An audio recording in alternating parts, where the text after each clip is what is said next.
Hi havia una vegada un circ que voltava per les ciutats i pobles fent riure a la gent.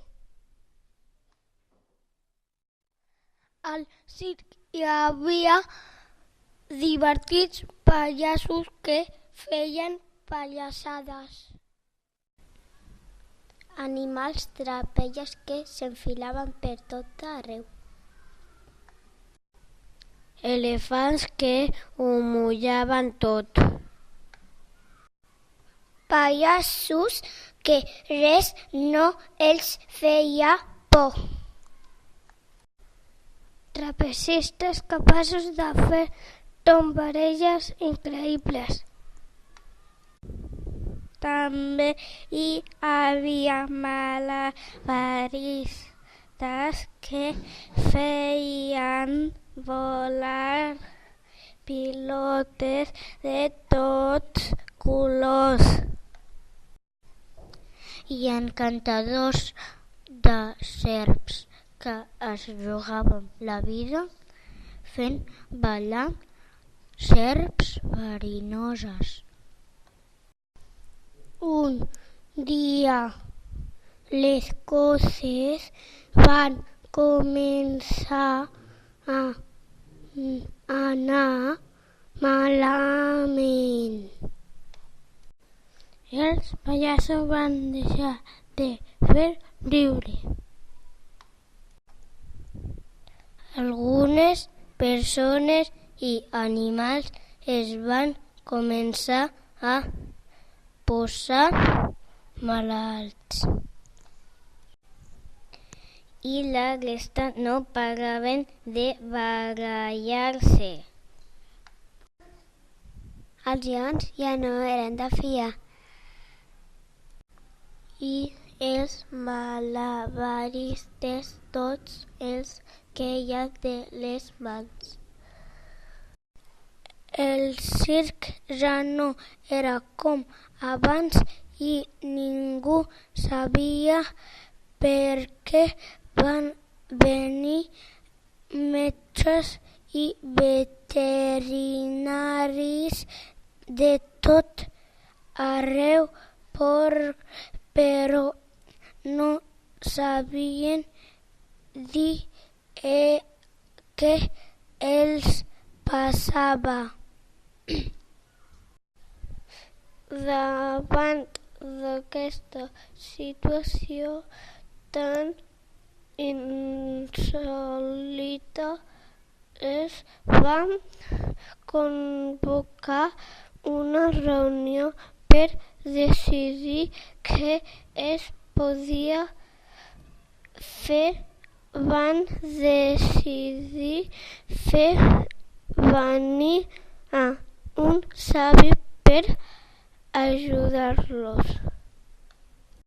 El savi va escoltar a tothom i els va dir la solució per acabar amb totes les malalties, les baralles i els malentesos. És una paraula màgica. Quan es digui tot junt, s'arreglarà. La paraula que necessiteu està formada per 3 lletres. Està repartida per 3 continents: Àfrica, Àsia i Amèrica. Aconseguir-ho no està fàcil. Heu de fer moltes proves. Entre tots van decidir que hi anirien els 3 pallassos: en Po, en Pa i en Pu. Els pallassos van carregar menjar per molts de dies i van fer els preparatius per a tot el viatge. Vinga. La primera lletra la van buscar a Amèrica. Allà van trobar una tribu dels indis que tenien la lletra mim. Les tribus estaven en guerra des feia molts anys. En Po i en Pu van demanar als indis que fessin les paus, però no ho van tenir gens fàcil. Van haver de fer moltes pallassades perquè els indis deixessin les seves lluites. Allà van trobar una tribu dels indis que tenien la lletra mim. Com a mostra d'agraïment, els indis els van donar la lletra mim. Ja amb una lletra aconseguida, els tres pallassos es van enfilar a l'avió en direcció a un altre continent, a Àfrica.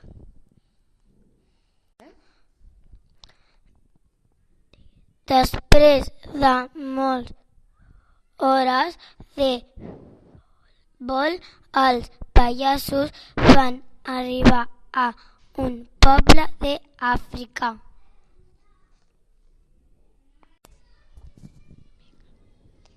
Aquí. Sí. En aquest poble tots eren grans, menys un. El rei li van demanar la lletra lem. Ho has fet perfecte. El rei, però, estava molt malalt, tenia mal d'orella perquè li va entrar una mosca a l'orella. Els tres pallassos van decidir posar-li unes gotes. De seguida va sortir la mosca de dins l'orella i el rei es va posar bo.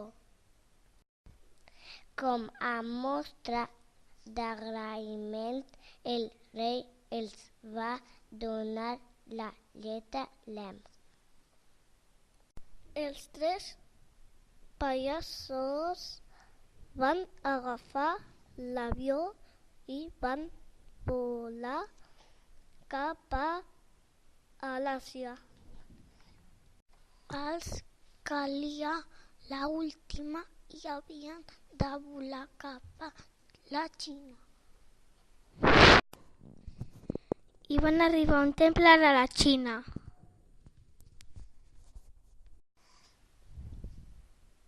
L'emperador de la Xina els va dir que la lletra sim la tenia un gran enemic de la Xina. Un gran drac la guardava en els seus ulls.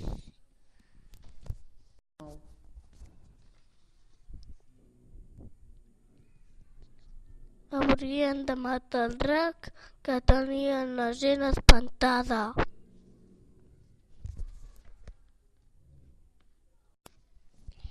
Els pallassos, morts de por, van entrar al temple.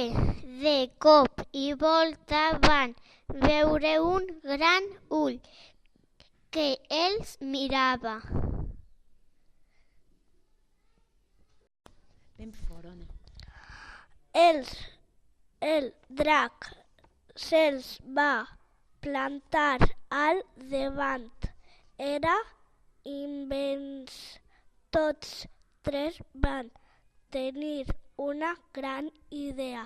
Els pallassos van començar a fer circ.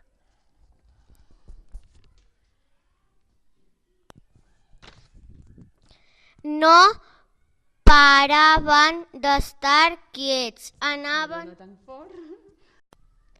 no paraven d'estar quiets, anaven d'un cantó a l'altre, fent tombarelles. El drac anava darrere els tres pallassos.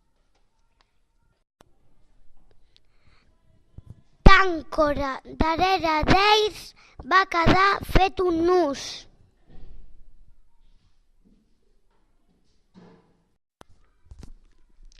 Des d'aquell dia el drac ja no va molestar a la gent del poble i com a mostra d'agraïment l'emperador els va donar la lletra C. Pau va ser la paraula que van dir a la gent del circ. A partir d'aquell dia, el circ va tornar a obrir les portes. Pau.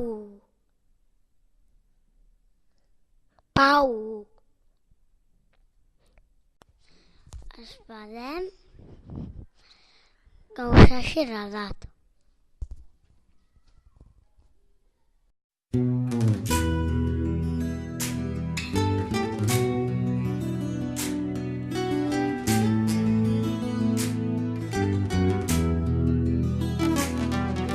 Africa,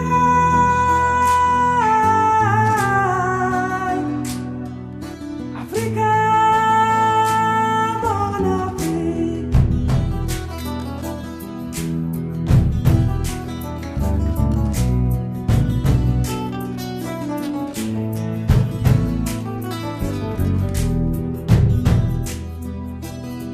Sama gente gi magi nyanya wan mako bala menyi bi barsa. Mane betunya si beti Afrika don benere. D'ici ou d'ailleurs, nous sommes des enfants d'Afrique. Même si le ciel tombait, luttons pour la paix. Kon jamu Afrika, mom lay ñaan. Mane jamu Afrika, moy suñu